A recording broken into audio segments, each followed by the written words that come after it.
So before we dive into today's chaos, if you somehow missed episode 1, where we fought mold, mystery stains, and our own sanity, go back and watch it on YouTube.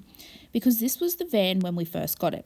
Raw, extremely crusty, and slightly haunted. Now that we've recovered from all the dust we inhaled and the emotional damage we got stepping inside, here's what's next. Today, we're tackling the windows, and not the kind you update with just a software patch. Armed with razor blade and sheer determination, we scraped off 50 years of grime. Why?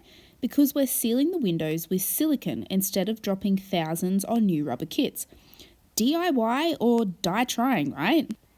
I would honestly almost do anything to know the history of this van, knowing that all of these places that it's been, with the old school stickers of the big 4 holiday parks, I think it's just so cool. So here's Ben laying down the silicone like a boss, cleaning up the edges, making it look like we actually know what we're doing, which we definitely don't. But hey, we're learning. Because this was filmed so long ago, it's very weird looking back thinking Ben had a beard. Alrighty, so cut to Lennox and I on a classic Bunnings run. You already know how this is going to go.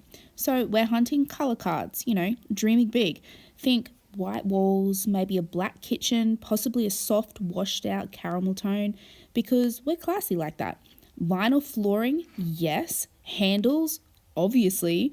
Looking at splashbacks, please don't tempt me with those tiles. Honestly, it was less about picking colours and more about imagining what life could be like in here. Clean, calm, and a little bougie. So I didn't really film a lot of this part because we needed all hands on deck, but we ripped out the old water damaged roof. We also replaced it with marine ply, nailed it back in, and literally, we also sealed every single roof hole that caused the leak with silicone, so she's definitely watertight-ish. And not crying from the ceiling anymore.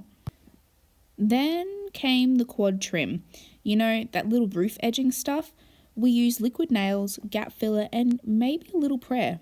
Also, I made some scones, which are priorities. Scones, jam, whipped cream, the holy DIY trinity. So this part was so exciting. We finally started painting. Because it is a laminate surface, we hit it with Scotch-Brite to scuff it up, then primed like our lives depended on it. Getting into every nook and weird crack in these walls was definitely a big workout. We both now have painter's elbow. So let's have a chat about why. We're not doing this just to post aesthetic van content, although, yeah, it is going to look really good. This is going to be our river caravan. We're only minutes away from the Murray, and this will be perfect for the little spontaneous getaways. We'll raise the back bed to sit more level with the windows and add light storage underneath, mainly for bedding and sort of soft stuff so that we don't overload the rear. We still want to wire up some lithium batteries, a DC-DC setup from the car, and chuck some solar on the roof permanently. That way we're powered up, even off-grid, and not stuck boiling a kettle over a tea light. We also can't wait to get the annex set up. It is brand spanking new. The outside will be coated in a special caravan waterproofing paint, like a paintable silicone. And once we've done a few weekenders, we're dreaming big trips. This is going to be so much easier than setting up a rooftop with the kids. We have been super slack with filming, but life gets in the way.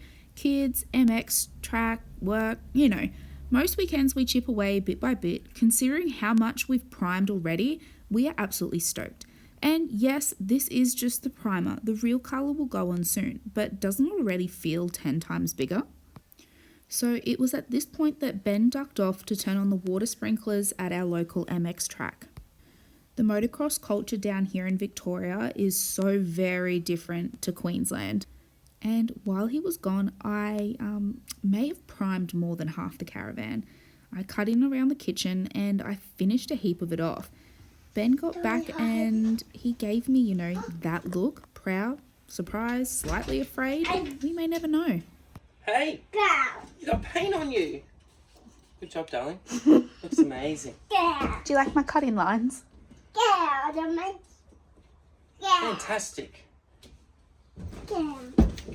Amazing. The black on the white looks good. How good does it look? That's the only reason why I did it. That's you and me. So here's a final walkthrough of what's been painted so far. And can we please appreciate how good the black trim looks against the white primer already? It's giving modern Millard magic. So yeah, still crusty, still chaotic, but also kind of beautiful in a weird paint fume induced way.